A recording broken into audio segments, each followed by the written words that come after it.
వి gold trusted gold buyers మీరు తాకట్టు పెట్టిన బంగారాన్ని విడిపించి ఈ రోజు ఉన్న మార్కెట్ ధరకు కొనబడును. శ్రీకాకుళం మీరు వెళ్ళేసరికి ఆ జైలు అనేది మిగతా రాయలసీమ ఆ టైప్ కాకుండా అదొక పీస్ఫుల్ ఏరియా, కానీ కొంచెం ట్రబుల్ మాంగర్స్ ఉంటారు అక్కడ కూడా. లేదు, ఎవరు మీకు బాగా ఇబ్బంది పెట్టలేదు? శ్రీకాకుళం జైల్లో ట్రబుల్ మాంగర్స్ ఎవరు లేరు. చాలా పీస్ఫుల్ జైలు, చాలా అంటే చాలా. శ్రీకాకుళం జైల్లో గనక మనం గనక వాళ్ళకి కావాల్సిన ఫెసిలిటీస్ అన్ని చక్కగా చేసినట్టయితే వాళ్ళు చాలా మంచి ఖైదీలు, చాలా ఒబీడియంట్ ఖైదీలు. ఏ కేసు ఎక్కువ ఉంటుంది? 490 దొంగతనం ఏముంటాయి? శ్రీకాకుళంలో అన్నీ ఉంటాయండి. అసలు రిమాండ్ తక్కువ, జైలుకు కెపాసిటీకి చాలా తక్కువ ఉంటుంది. 60-60 మేము ఉన్నప్పుడు 60 అట్లా ఉండేది, చాలా తక్కువ రిమాండ్. కానీ అక్కడ మీ మార్క్ ఏంటండి? శ్రీకాకుళం జైల్లో నాకు ముందు ఎవరో కూడా అటువంటి మార్క్ వేసి ఉండరు, తర్వాత కూడా అంత మార్కు పడదు. అందులో శ్రీకాకుళం జైలుకి 0.8 కిలోమీటర్స్ నుంచి నూతులోంచి నీళ్లు తీసుకొచ్చేవాళ్ళు. తీసుకొస్తే కలెక్టర్ గారి దగ్గరికి వెళ్ళాను, లక్ష్మీ నరసింహ సార్ అని కలెక్టర్ గారు దగ్గరికి వెళ్ళి, సార్ రేపొద్దున మీ పేరు నా పేరు పేపర్లో పడదు సార్, అందులో ఈ యువతల పక్క అతనేమో ఈ చేలోనేమో పురుగు మంది వేస్తున్నాడు, అవన్నీ నూతులోకి వెళ్తే ఆ నూతుల్లో పడ్డ కప్పలన్నీ కూడా పైప్ లైన్లోకి వస్తున్నాయి, కాబట్టి మనం కొత్తగా వేయాలంటే నీకు ఏం కావాలో చెప్పి అది చేసుకున్నాడు. అట్లాగే 3,75,000 చేసి బోర్ ఇచ్చారు. నేను అప్పుడే రీయూజబుల్ ఎనర్జీ వాళ్ళ సోలార్ దగ్గర నుంచి సోలార్ వేసాను. అదే ఫస్ట్ జైలు సోలార్. అప్పట్లో వాళ్ళు గవర్నమెంట్కి ఇట్లా ఇస్తామని కూడా తెలియదు, కానీ నేను గవర్నమెంట్ తరఫున అప్రోచ్ అయితే రైతు కింద నన్నే పెట్టి పాపం సోలార్ ఇచ్చారు. సోలార్ ఇచ్చిన తర్వాత మంచి వాటర్ వచ్చింది. లేకపోతే అంతకుముందు వాటర్ లేక చాలా ఇబ్బందులు పడేవారు అనంతపురం జైలుకి. రోజు జైలుకి వస్తా 2 లీటర్ల లిమ్కా బాటిల్లో నీళ్లు తీసుకొచ్చి జోన్ చేసి వెళ్ళేవాళ్ళు వార్డులో. ఎక్కడ? శ్రీకాకుళంలో. నేను వచ్చిన తర్వాత మన దగ్గర నుంచి నీళ్లు పెట్టుకెళ్ళేవాడు. తర్వాత చుట్టుపక్కల కూరగాయలు పెట్టడం, కూరగాయలు రామ్మోహన్ నాయుడు గారు ఎంపీ గారు చాలా అప్రిషియేట్ చేసేవారు. అచ్చెన్నాయుడు గారు వచ్చేవారు. ఒకసారి ఇప్పుడు రామ్మోహన్ నాయుడు గారి దగ్గరికి వెళ్ళి ఇట్లా మీరు ఒకసారి జైలు విజిట్ రావాలన్నా ఆయన నాకు చెప్పకోకుండా జైలుకి వచ్చారు. నేను ఊళ్ళో ఉండగానే ఆయన కలెక్టర్ గారి దగ్గర ఉండగానే ఆయన వచ్చారు. వచ్చి జైలు చూసి చాలా ఆశ్చర్యపోయి చాలా అప్రిషియేట్ అయ్యి రాళ్లలో ఇతను కూరగాయలు పండిస్తున్నాడు అని చెప్పి నన్ను మెచ్చుకుని ఏం కావాలండి అన్నారు. ఏం లేదు, మినీ ట్రాక్టర్ ఇవ్వండి సార్ అన్నాను. వెంటనే ఒక 3 రోజుల్లో 4 రోజుల్లో శాంక్షన్ చేసేసి మినీ ట్రాక్టర్ ఇచ్చారు. చుట్టూతో వ్యవసాయం చేయండి, ట్రాక్టర్ లేకపోతే కొంచెం బాగోట్లేదండి నన్ను. ఆ చుట్టుపక్కల ఖాళీ స్థలం ఏది లేకుండా కంది కూడా వేసాను. శ్రీకాకుళం తర్వాత లాస్ట్లో స్టేట్ బైఫర్కేషన్లో నన్ను తెలంగాణకి అలాట్మెంట్ అయితే చర్లపల్లి జైలుకి రావటం, ఉదయం జైలుకి వచ్చి రిపోర్ట్ చేయటం, సాయంత్రం వెళ్ళిరా బాబు అని అంటాం. ఓకే, సరే. మీ మొత్తం సర్వీస్లో మీ జైల్లో మగవారు ఉంటారు, ఆడవాళ్ళు కూడా ఉంటారు. ఇద్దరు ఎవరు ఎక్కువగా ఇబ్బంది పెట్టేవారు? ఆడవాళ్ళు కూడా తక్కువేం కాదు, వాళ్ళు కూడా చేస్తుంటారా, లేదు కాముగా ఉంటారా? లేడీస్ అండి. సాధారణంగా లేడీస్ ప్రాబ్లమ్స్ అంతగా కాంప్లికేటెడ్గా ఏమి ఉండవు. వాళ్ళది ఏముందండి, వాళ్ళు నాకెప్పుడు కాంప్లికేషన్స్ అయితే క్రియేట్ చేయాలి. వాళ్ళ రిక్వెస్ట్లు చాలా వరకు మాకు ఇంటర్వ్యూలో వస్తాయి, అది ఏమన్నా ఉంటే చూడండి అట్లా మాట్లాడతారు తప్ప ఇంతవరకు లేడీస్ ఎవరు కాంప్లికేషన్ చేసిన వాళ్ళు ఎవరు కనపడలేదండి నాకు. అనంతరం భర్త భార్య జైల్లో ఉన్నారనుకో, జరుగు జైల్లో, వాళ్ళ పిల్లల్ని కలుసుకునే టైం ఎప్పుడు ఇస్తారండి? ఇస్తారండి. మామూలుగా వారానికి ఒకసారి తీసుకొస్తారు, ములాఖతులు తీసుకొస్తారు. ఇప్పుడు రాజమండ్రి సెంట్రల్ జైలు ఉంది, పక్కన ఫీమేల్ జైలు ఉంటుంది, ఇక్కడేమో స్టేట్ జైలు, ఇదేమో సెంట్రల్ జైలు. అందులోంచి ఇందులోకి వస్తారు, పిల్లలతో మాట్లాడుకోవచ్చు, చేయొచ్చు. కానీ పిల్లలు కూడా పుట్టగానే పిల్లలు పుట్టిన కొన్ని రోజులకి ఆ మహిళ నేరం చేసి జైలుకి వచ్చింది అనుకోండి, పిల్లలు కూడా జైల్లోకి వస్తారు. అవునండి, అప్ టు 5 years వరకు వీళ్ళు ఇక్కడే ఉంటారు కదా. ఇక్కడే ఉంటారు. మరి వాళ్ళ కేర్ తీసుకోవడానికి ఆమె చూస్తారా, అక్కడ లోపల ఏమన్నా వాళ్ళకి సెపరేట్గా? అయ్యో, నిజంగా చెప్పుకోవాలంటే జైలు డిపార్ట్మెంట్ని బాగా డెవలప్ చేయడానికి అందరూ ఆఫీసర్లు, జ్యుడిషియల్ డిపార్ట్మెంట్ చాలా మంచి సలహాలు ఇచ్చారు. మీరు అడిగిన దానికి ఒక పాయింట్ ఏంటంటే, నేను శ్రీకాకుళం జైల్లో ఉండగా ఒక చంటిపిల్లోడు కనపడ్డారు, ఆడవాళ్ళ దాంట్లో బ్లాక్లో కనపడ్డారు.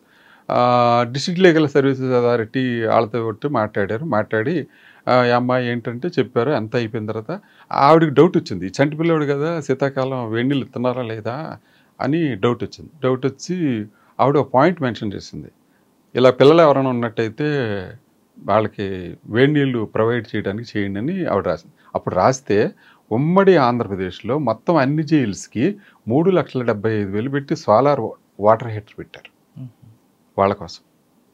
మొత్తం అన్ని జైల్స్కి ఆవిడ ఇచ్చిన సలహా అంత కేర్ తీసుకుంటారు. ఎందుకు ఒక మేజిస్ట్రేట్ గారు డిస్ట్రిక్ట్ లీగల్ సర్వీసెస్ నుంచి వచ్చి నన్ను చూశారు. సాధారణంగా మీడియా కానీ కొంతమంది ఎలా ఉంటుందంటే, ఏదో క్రిటిసైజ్ చేద్దాం జైలుకి వచ్చి, ఏదన్నా ఫాల్ట్ ఫైండ్ చేద్దాం అన్న ఉద్దేశం మీదే వాళ్ళు ఎంటర్ అవుతారు. నన్ను అడిగారు, ఇది కూడా చూడండి, ల్యాబొరేటరీస్ కూడా చూడండి. ల్యాబొరేటరీస్ నేను ఎందుకు చూడాలని అడిగారు నన్ను. ఎవరు? ఒక డిస్ట్రిక్ట్ లీగల్ సర్వీసెస్ మీరు తప్పకుండా చూడాలండి, చూసి ఆ కండిషన్స్ ఎలా ఉన్నాయో మీరు అందులో రాయండి, తప్పు ఉంటే తప్పు రాయండి, అందులో ఏదైనా మిస్టేక్ ఉంటే మేము సరి చేసుకుంటాం, మీరు రాయండి అని. అంటే నన్ను చూడమని, అది మీరు అది కూడా చూడాలండి, కిచెన్ చూడాలి, ముద్దాయిలు చూడాలి, వాళ్ళ బెడ్డింగ్ చూడాలి, వాళ్ళ లివింగ్ కండిషన్స్ చూడాలండి. ఆవిడ అతి కష్టం మీద వచ్చి నేను ఆవిడకి ఛాలెంజ్ చేశా, మీ ఇంట్లో కంట నా ఇంట్లో కంట శుభ్రంగా లేకపోతే నా మీద రిమార్క్ రాయండి. అంత మాట అనగలగాలంటే మన దగ్గర ఎంత ధైర్యం ఉండాలి. వచ్చారు ఆవిడ? వచ్చారు, చూశారు. ఆవిడేం అల్లాక కిచెన్కి వచ్చింది. కిచెన్కి వచ్చిన తర్వాత ఇదేంటి అంది. అది పెరుగు మేడం అన్న. పెరిగిస్తారా? మజ్జిగ ఇస్తారనుకుంటా కదా, మజ్జిగ పోస్తారనుకుంటా కదా. లేదు మేడం అని ఇలా తిప్పా ఆవిడ ఎదురుకున్నాను. ఆవిడ పడిపోద్దామని వెనక్కి వెళ్ళింది. పడిపోద్ది మేడం, గట్టిగా ఉంటుంది మేడం ఇది అని చూపించు. అది అయిపోయిన తర్వాత రైస్ చూసి నో ఈ రైస్ నేను యాక్సెప్ట్ చేయను, దుడ్డు బియ్యం ఈ ఖైదీలే, మీరు తింటారండి ఈ ఇంట్లో, మేము తింటామా అండి, మా ఇంట్లో తింటారా అండి అంది. మేడం గవర్నమెంట్ ఇచ్చే రైస్ అది, సివిల్ సప్లై మేము చేయడానికి ఏం లేదు, మీరు బాస్మతి రికమెండ్ చేయొచ్చు. అదేంటి అలా అండి? అవునండి, అప్పుడు కేసీఆర్ గారు వెనకబడిన హాస్టల్కి సన్నబియ్యం రికమెండ్ చేశారు తెలంగాణలో. మీరు బాస్మతి రికమెండ్ చేస్తే కనీసం సన్నబియ్యం అని వస్తాయి, మీరు రికమెండ్ చేయండి, తప్పే ఉంది అందులో. అట్లాగే మేడం గారు వాటర్ చిన్నపిల్లలకి రావాలని రికమెండ్ చేశారు, 3,75,000 పెట్టి మొత్తం రాష్ట్రం అంతా ఇచ్చారు. ఏమంటారు? మీరు రాయాలంటే రాయండి, రైస్ నచ్చలేదంటే రాయండి. గవర్నమెంట్ సప్లై, సివిల్ సప్లైస్ ఇచ్చిన రైసు, అందులో రాళ్ళు ఉంటే తప్పు, ఇంకేదైనా ఉంటే తప్పు, కానీ అన్నం లావుగా ఉంటే అది సూపరింటెండెంట్ తప్పు ఎలాగవుతుంది? కానీ ఎందుకండి అన్నం ఎక్కువ బయటకు వేస్టేజ్ వచ్చేస్తుంటుంది? అంటే తిన్నక, లేదంటే ఎక్కువైపోయా? లేదండి, అంటే వేస్టేజ్ బయటకు వస్తానా?